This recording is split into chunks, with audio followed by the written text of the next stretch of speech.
ত্বকের জেল্লা ধরে রাখতে বেসনের ফেস প্যাক যেমন উপকারী, একইভাবে চন্দনের ফেস প্যাক ঠিক ততটাই উপকারী। তার জন্য চন্দন পাউডারের সঙ্গে তোমাদেরকে আরও কয়েকটা জিনিস মিশিয়ে মাখতে হবে। নিয়মিত যদি চন্দন পাউডার মাখা যায় তাহলে মুখের মধ্যে বলিরেখা খুব সহজে আসে না, মুখের মধ্যে বয়সের ছাপ সহজে আসে না। যাদের মুখের মধ্যে প্রচুর পরিমাণে দাগছোপ আছে সেই দাগছোপ কিন্তু খুব সহজে দূর করে দেয় এই চন্দনের ফেস প্যাক। যাদের মুখের মধ্যে ব্রণ অ্যাকনের সমস্যা আছে সেই সমস্যাও কিন্তু দ্রুত সারিয়ে তোলে চন্দন পাউডার। যাদের মুখ প্রচুর পরিমাণে তৈলাক্ত তাদের জন্য চন্দনের ফেস প্যাক খুবই উপকারী। মুখের মধ্যে থাকা ওপেন পোরসের সমস্যা কিন্তু দ্রুত ঠিক করে দেয় এই চন্দনের ফেস প্যাক। তাহলে বন্ধুরা বুঝতেই পারছো চন্দন পাউডার আমাদের ত্বকের জন্য কতটা উপকারী।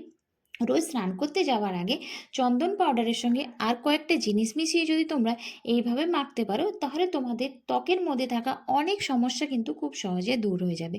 তো চলো বন্ধুরা ঝটপট করে দেখে নেবে চলো চন্দন পাউডারের সঙ্গে আর কোন কোন জিনিসগুলো মিশিয়ে তোমরা ব্যবহার করবে। তার আগে বলবো এখনও পর্যন্ত যারা চ্যানেলটিকে সাবস্ক্রাইব করেনি তারা আমার চ্যানেলটিকে অবশ্যই সাবস্ক্রাইব করে পাশে থেকো। চলো বন্ধুরা দেখে নেছো আজকের রেমেডিটা।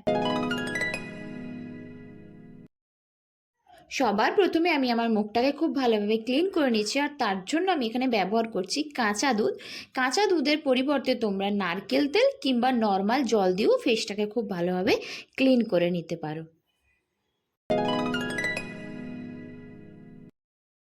ফেস প্যাক বানানোর জন্য আমাদেরকে প্রথমে নিতে হবে চন্দন পাউডার। আমি এখানে 1 চামচ মতো চন্দন পাউডার নিয়েছি। চন্দন পাউডার আমাদের তৈলাক্ত ত্বকের জন্য খুবই উপকারী। এরপর আমি এর সঙ্গে মেশাবো অল্প পরিমাণ গুঁড়ো বেসন আর অল্প পরিমাণ মধু, আর পুরো মিশ্রণটাকে আমি এখানে কাঁচা দুধ দিয়ে খুব ভালোভাবে মিশিয়ে নেব। কাঁচা দুধ যদি না থাকে সেক্ষেত্রে তোমরা গোলাপ জল কিংবা নর্মাল জলও ব্যবহার করতে পারো। এখানে একটা কথা বলে রাখি তোমাদেরকে, যে কোনো রেমেডি করতে গেলে কিন্তু তোমাদেরকে একটু সময় নিয়ে ধৈর্য নিয়ে করতে হবে, কোনো কিছুই কিন্তু ম্যাজিকের মতো কাজ করে না। তো আমার এখানে রেমেডিটা বানানো হয়ে গেছে। এই রেমেডিটা তারাও ব্যবহার করতে পারো যাদের ত্বকের চামড়া কুঁচকে গেছে। তো এটাকে আমি আমার হাতে ব্যবহার করে দেখালাম, তো তোমরা দেখতেই পারছো কতটা পরিবর্তন এসছে। তো এই ফেস প্যাকটাকে এরপর আমি আমার ফেসের মধ্যে ব্যবহার করব। যাদের মুখের মধ্যে প্রচুর পরিমাণে ওপেন পোরস রয়েছে, ব্রণর কালো দাগছোপ রয়েছে, মুখের মধ্যে তিল মেচেতা রয়েছে, তারাও কিন্তু এটাকে সপ্তাহে 2 থেকে 3 দিন ব্যবহার করো। স্নান করতে যাবার আগে এটাকে 5 থেকে 10 মিনিট মুখের মধ্যে রেখে হালকা হাতে মাসাজ করে এটা একটু যখন শুকনো হয়ে যাবে নর্মাল জল দিয়ে এটাকে ওয়াশ করে নিলেই তোমরা কিছুদিনের মধ্যে রেজাল্টটা বুঝতে পারবে।